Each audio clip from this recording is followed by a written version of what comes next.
Yep, doing the costume again. Please like this video, it's very hot. It's Patrick Beatty Reviews, the #1 for news. It's Patrick Beatty Reviews, #1 for news, yeah. Tune in, get up. Yeah, what's up? Keep the change, you filthy animal.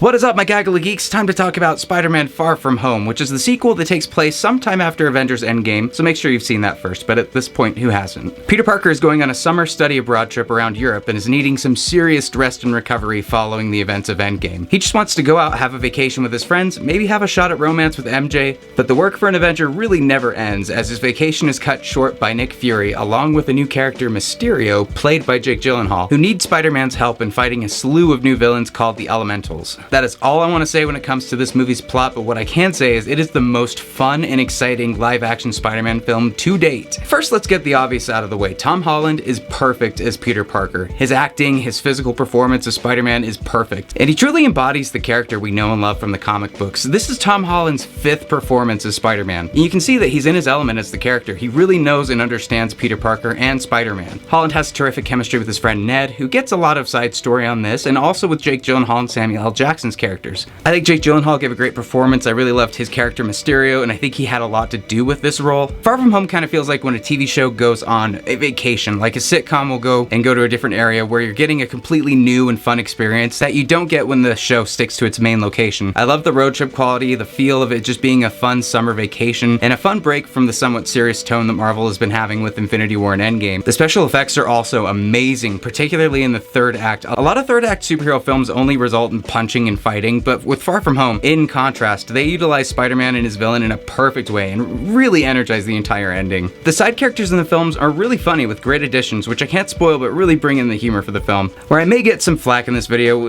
I didn't necessarily love the chemistry between MJ and Peter Parker. Not to say I didn't love the character of MJ, I think Zendaya really came into her own with this character, and I did love the portrayal of MJ, and I love the portrayal of Peter Parker. But them together, I still don't understand why they really like each other, and I don't understand their relationship yet. Maybe it's because they've just now started to flesh it out. We've got some more time, but it feels like at this point we should have connected to it a little bit more. Spider-Man Far From Home almost feels exactly like what the Sony PlayStation 4 game feels like, where you just get the full encompassing scope of what Spider-Man is and how Spider-Man really works in the comics. I loved all of the scenes that looked like it was ripped right out of a comics page from Spider-Man. All of the action, all of the fighting, the way that they were able to make everything work with this film. And the 2 after credit scenes you have to stick around for. They're probably the biggest and most important after credit scenes that are in the MCU to date. But overall, I had a really great time with Spider-Man Far From Home. I think it probably beats Spider-Man Homecoming for me. To me, I think #1 will always be Spider-Man Into the Spider-Verse, and then Spider-Man 2, but Far From Home might be my #3. I had a great time with it. You guys tell me what you thought about it as well. Leave a comment down below. Once again, thank you so much as always for watching, and I will see you at the next review.